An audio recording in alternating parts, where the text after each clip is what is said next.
So you partied up with a bunch of friends, ready to play a game of Dota. You pick your favorite heroes and farm your favorite items, but bam, you still lost. You and your buddies are now sitting in front of your computer chairs, staring at your monitor, wondering why the heck that happened. Well, it's very clear. As the ancient philosopher Socrates once said, your strategy needs to be more imbalanced. Thankfully, this video will show you one of the most underused and imbalanced strategy. Best of all, it is easy to do, so you and your friends can experience this virtual adventure together. And just to be clear, I'm not using the word imbalanced just to grab your attention.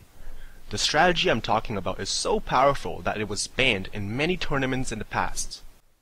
Some of you guys might be figuring out what I'm talking about, but let me give you another hint from a clip from Luminous's channel.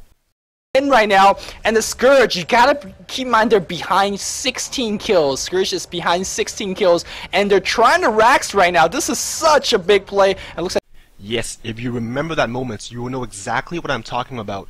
But if you just have no clue which strategy I'm referring to, prepare to have your minds blown.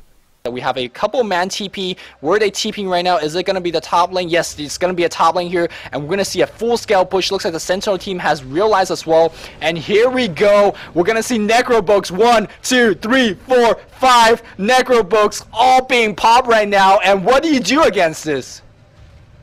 Oh, shit. That's right, ladies and gentlemen, 5 Necrobooks. Before I move on, I want to give full credit to Luminous for casting that game. I will link you guys to that specific video, and if you do watch it, make sure you have towels nearby. It's one of the most epic games in Dota history, and you will wet your pants. First, let's cover the basics. You definitely don't see Necrobooks in every pub game, so let's bring everybody up to date. To get it, you need Staff of Wizardry and Belt of Strength. Once you purchase the recipe, the items combine into Necrobook level 1. Apparently it gives you some stats so you get smarter and stronger, but who gives a crap, because more importantly, when you activate the book, you summon 2 Necro dudes. To keep this simple, basically the ranged dude can burn mana from a distance, and the melee dude can burn mana from a melee range. Also, whoever kills the melee dude will take a crap load of damage. And each time you buy the recipe, your Necrobook will level up, which means your Necro dude will have better stats, and their abilities will all be stronger.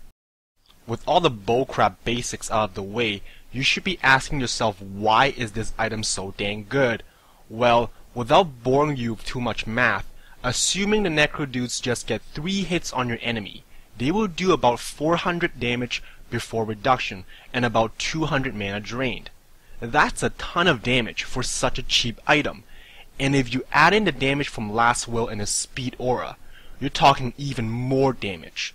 Oh, and did I mention that you can upgrade the books so you do even more damage as the game progresses? Also, these calculations are based on the assumption that the Necro dudes just get 3 hits. In a real game, with the sables and general chaos of teamfights, you're easily gonna get more hits in, which means more freaking damage.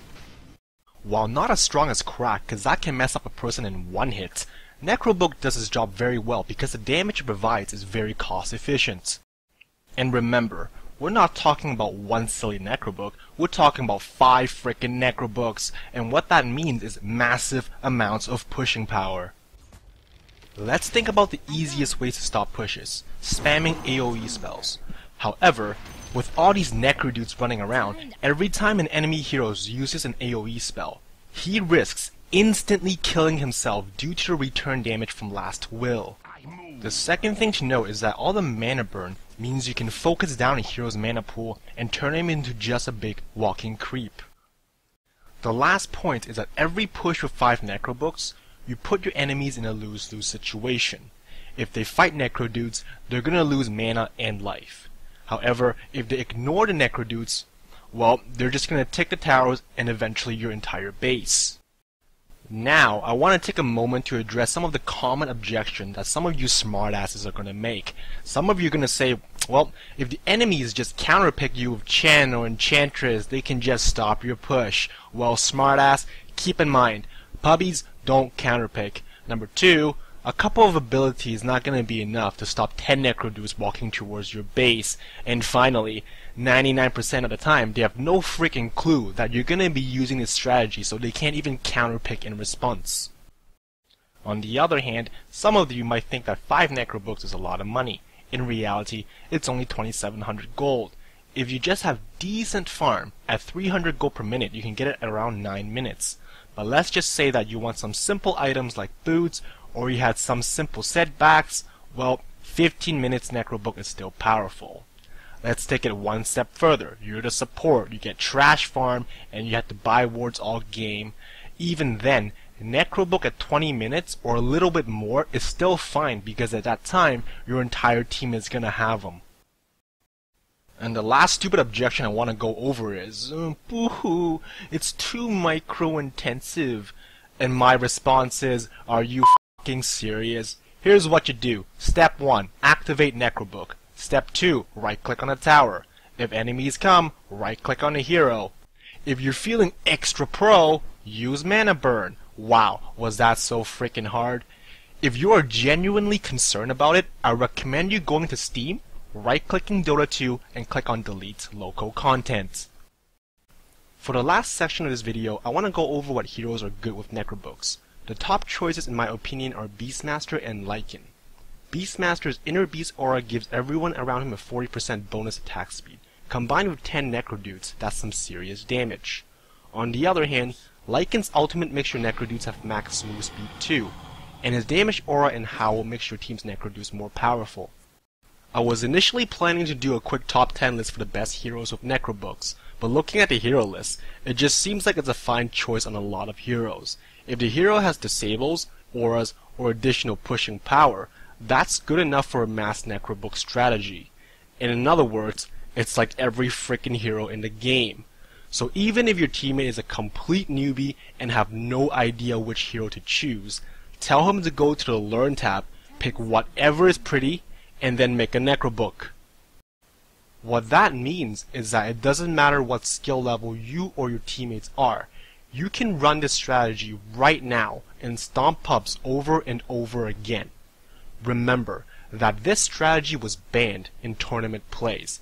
If pros can't handle that crap, your average pub players will have no freaking clue how to handle it. I wouldn't be surprised if Valve start restricting Necrobooks like wards or gems, so be a man, get it done now before this imbalanced strategy gets banned once more. Your goal is to crush your enemies and turn them from this into this. That's it for today, ladies and gentlemen, the most underused and imbalanced strategy in Pub Dota. Try it out and tell me what you think. Leave your comments below and subscribe for future videos. This is NinjaX signing out. Have fun and good luck, and see you guys next time.